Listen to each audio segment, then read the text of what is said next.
개막치기 전까지의 전조 과정이 있었고요. 아시아에서 드라마가 나가고 K-팝이 나가고 이러던 역사에서 이제는 드디어 이 모든 것을 넘어서는 엄청난 격변이 지금 벌어지고 있다.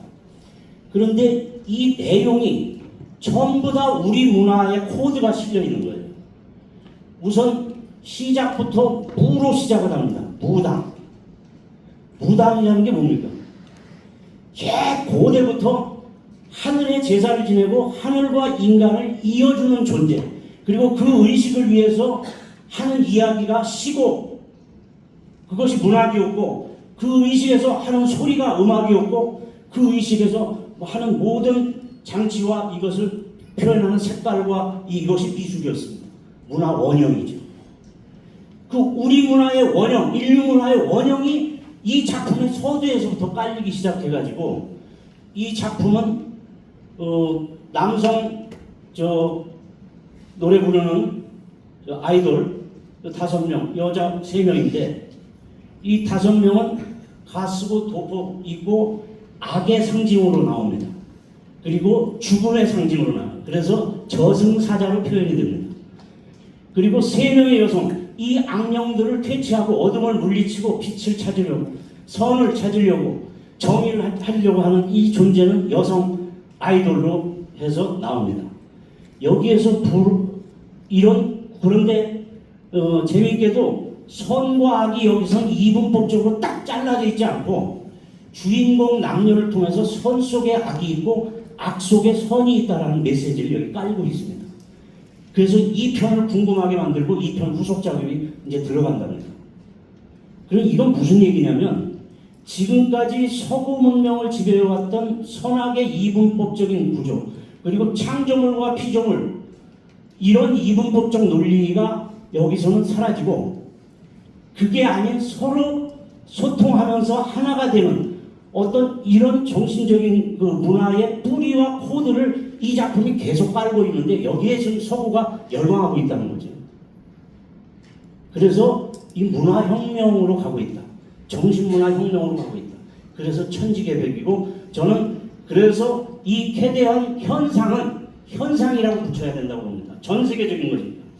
그리고 식지도 않고 가고 있으니까 이 캐대현 현상은 현 시기에 지구촌 문화의 개벽의 신호탄이다.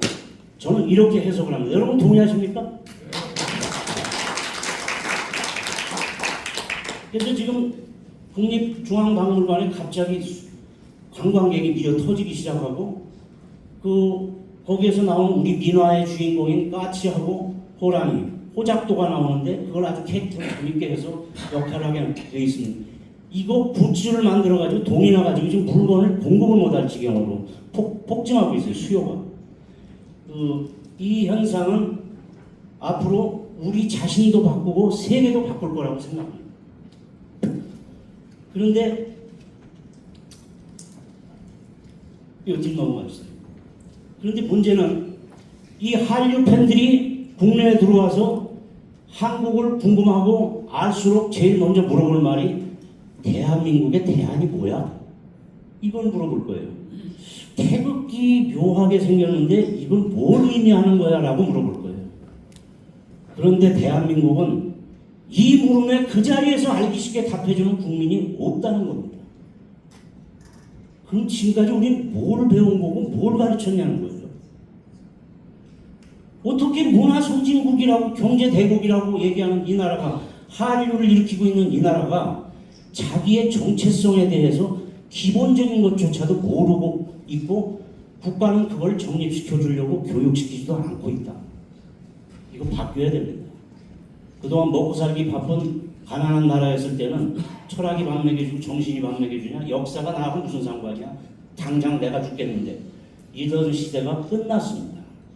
일본의 GDP, GM 1인당 GDP를 우리가 넘어섰습니다. 제가 젊은 시절만 해도 일본하고 20-30년 격차는 영원히 따라잡을 수 없을 것 같다라고 생각했어요. 여기 계신 분들 대부분 다 저하고 동년배인데 다 그렇게 사셨잖아요. 근데 이렇게 뒤집어질 줄 누가 꿈이나 꿨겠습니까? 근데 현실이 됐어요. 그런데 그 현실에서 더 나가서 앞으로 세계를 주도하는 국가가 될 기세로 지금 가고 있습니다. 그런데 이 한류 팬들이 와서 지금 대한이라고 하는 것은 철학적 의미로는 밝은 광명을 얘기하죠. 그래서 우리는 대광명민족, 태양을 숭배하고 하늘의 제사를 지내던 천손민족이라는 것을 의미하는 것 하나하고, 역사로서의 대한이라는 것은 삼한으로 나누어 다스린 저 대륙을 다스린 고조선의 역사를 계승한 나라다, 이걸 얘기하는 거잖아요. 그러면 그 얘기는 무슨 얘기입니까? 우리는 반도 안에 갇혀 살던 반도 국가가 아니고 대륙의 주인이었다는 것을 선언하고 있는 겁니다. 이걸 안 가르쳤어요. 왜? 일본의 식민사관으로 반도에다가 틀어 나온 식민사관이 왜곡된 가지고 그 사관을 공부한 사람들이 강단을 장악하고 애들을 지금까지 가르치면서 해왔고, 거기에 맞는 교과서를 해놓고 바꾸질 않았어요. 중국 눈치 보느라고 대륙에 원래 우리가 주인이어서 이 얘기를 못 꺼내요. 무서워서. 눈치 보느라고. 이제 더 이상 그런 역사는 끝났다. 그렇다면 이 시기에 우리 역사를 놓고서 바꿔야 되고 새로운 역사를 써내려가야 되고, 우리 후손들에게는 자랑스러운 역사를 가르쳐야지 왜 남들에 의해서 쭈그러진 역사, 왜곡된 역사를 지금도 가르치기가 있냐는 거예요.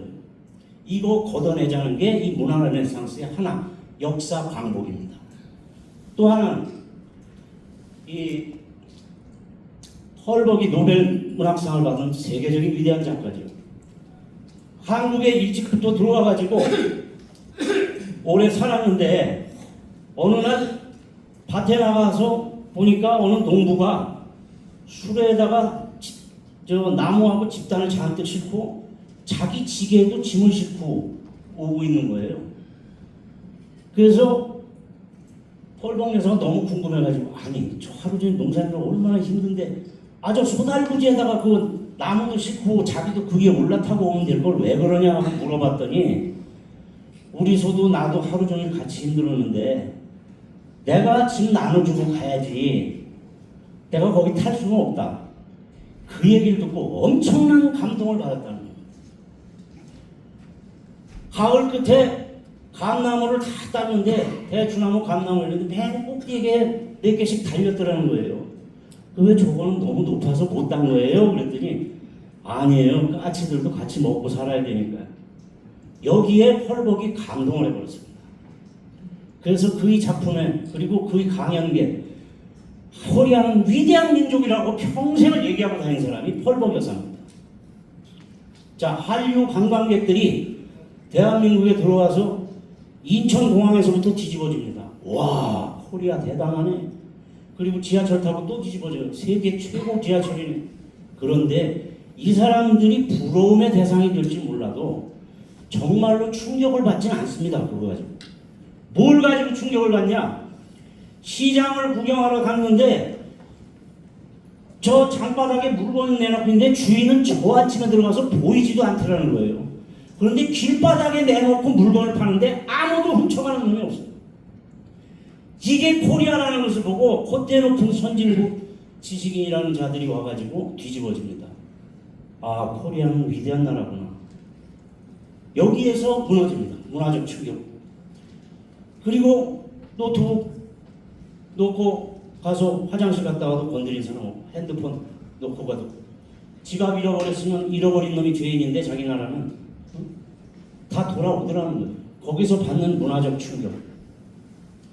우리는 이런 위대한 문화를 가지고 있었음에도 불구하고 그동안 미제라면 양잿물도 좋고, 뭐 과거에 조선 때는 망한 명나라를 섬기면서 끝까지 의리를 지킨다고 소중화에 갇혀가지고 그렇게 독선을 가지고 하다가 나라도 뺏긴 역사 있는데, 그 뒤에 일제시대를 겪고 나면서 일본이 심어준 역정의식에 세뇌되고, 그리고 일본이 앞서가는 건 영원히 못 쫓아갈 것 같고, 이래서 열패적 감을 가지고 살았던 이것에서 이제는 벗어나야 된다는 거예요. 그렇죠. 그렇기 때문에 우리 정신의 뿌리를, 그러니까 그런 사대주의적인 근성을 우리 안에서 벗어버리고, 사실은 근데 2000년 이후 나온 우리 자식 세대들은 이런 사대주의가 사실 없습니다. 근데 우리는 아직도 쩔어 있어요. 지금 아직은 기득권을 가지고 있는 이 사회를 끌고 가는 사람들은 이거 벗어버려야 된다. 그래서 우리 인문 정신을 다시금 배워야 되는데 아까 좀 얘기하다가 태극기는 저는 어떻게 정의를 하냐면 이건 무슨 누가 정의를 내린 건 없습니다. 음양 태극하고 8개 중에 4개가 들어있는 것이 우리 국기인데 이게 그대로 역입니다. 역. 주역이라고 하는 역. 역이라는 게 뭡니까? 우주의 생성과 변화의 원리를 하나의 그림으로 표현해낸 거거든요. 이게 동양 문명의 진수고 아직까지도 우리 생활과 모든 것에 영향을 미치고 있는 기본 철학입니다. 이게 관통하지 않는 게 없습니다. 우리 모든 문화재에도 그렇고 생활도 그렇고. 그런데 그것을 국기로 썼다는 의미는 동양 전신 문명의 주인공이 우리 민족이라는 것을 선언한 거라는 거예요. 왜 이런 건 안 가르치냐는 거예요. 그래서 이런 것을 새롭게 재발견하고 왜곡되게 가르치는 것을 다시 바로잡고 이것을 바탕으로 세계로 나가는 것, 재창조하는 것. 이것이 르네상스의 삼박자 재발견, 재평가, 재창조이고 그래서 지금 코리아는 한국 문화에 르네상스가 있어야 한다. 그 시점에 와 있다. 이 말씀을 드리는 겁니다. 지금 시간이 좀 있나요? 자, 그래서 우리는 위대한 민주주의 역사도 있고요. 이거 태안에 기름때 123만 명 국민이 자발적으로 가서 저도 수건 가지고 가서 기름때 벗겼는데 인류 역사에 이런 나라가 없습니다. 우리는 문화적 자부심, 정신적 우월감을 가져도 충분할 만큼 자격이 있습니다. 우리나라 민주주의의 역사를 보세요. 3.1운동 한국 근대에서 세계사를 바꾼 역할을 했고요. 그 다음에 최근에 PT혁명까지 이렇게 민주주의를 정신을 가지고 몸을 던져서 이것을 지켜낼 수 있는 나라는 지구상에 코리아밖에 없습니다. 우리는 위대한 나라입니다. 이 위대하다는 각성을 다시 하고 우리가 자신 있게 세계 그리고 우리 후손들에게 왜곡된 역사 바로잡아서 가르치는 이 운동을 하자는 겁니다. 그래서 저는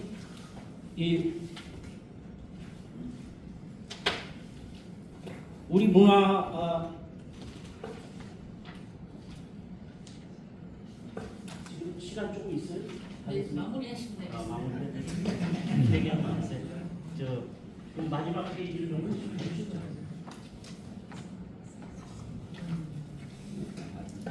새로운 꿈을 꾸자는 겁니다. 제가 2000년 벽두에 아리랑 TV에 있을 때 NHK CCTV하고 싸워서는 지지 말자. 우리가 아무리 적지만 거대한 방송하고 어떻게 이기겠어? 각 나라, 세 나라가 위성에서 동시에 방송이 떨어지지만 NHK CCTV는 국력이 크니까 그 보고 싶은 놈들이 지가 지 돈으로 안테나 달아서 봅니다. 우리는 누가 보나요? 안 보죠. 그러니까 마케팅 조직을 만들어서 전 세계 돌아다니면서 케이블 업자들 찾아다니면서 이거 좀 넣어주세요 해가지고 하나씩 둘씩 모아가지고 100만이 되고 200만이 되고 이런 역사가 있었어요. 그렇게 고생을 해가지고 어느 날 동유럽에 진출을 해서 모스크바 케이블에 집어넣는데 NHK 하루 6시간 나가는데 우리 아리랑 TV 24시간 나가게 만들었어요. 제가 사장님 모시고 가서 비행기에서 내려가자마자 가슴이 쿵당쿵당 하는데 호텔방 가서 채널부터 먼저 틀었습니다. 아리랑 TV가 나오는데 눈물이 쏟아져가지고요. 밤새 울었어요. 너무 감격스러워서. 그런데 그런 역사들이 모이고 작은 지진, 작은 물결들이 쌓여서 한류가 생기더니 드디어 지금 2025년 캐대언에 와서 인류 문화의 개벽의 신호탄이 올라갔다. 이것이 저의 해석입니다. 그리고 저의 해석에 대해서 자신 있게 말씀드릴 수 있어서 오늘 이 자리에서 말씀드립니다. 앞으로 우리 역사를 반복시키고 잃어버린 역사 찾고 왜곡된 거 바로 잡고 우리 정신문화의 가치를 새롭게 결국은 개천정신, 홍익정신입니다. 그 홍익정신을 살리는 게 우리는 DNA가 돼 있어서 바로 우리 생활 속에서 구현하고 있기 때문에 세계인이 와서 놀라고 충격받고 있는 게 바로 그거고요. 다종교 사회가 싸우지 않고 죽이지 않고 공존하는 유일한 대한민국 코리아. 여기에서 인류의 정신문화를 통일하고 이 세상을 지금까지 대립과 분열과 투쟁으로 얼룩졌던 서양 문화가 지배했던 이 역사를 이제 끝내고 디지털 신문명의 시대에 세계사의 중심인 아시아 그 중에서 핵인 코리아가 이제 통일을 길에 열어가고 우리 문화를 가지고 세계를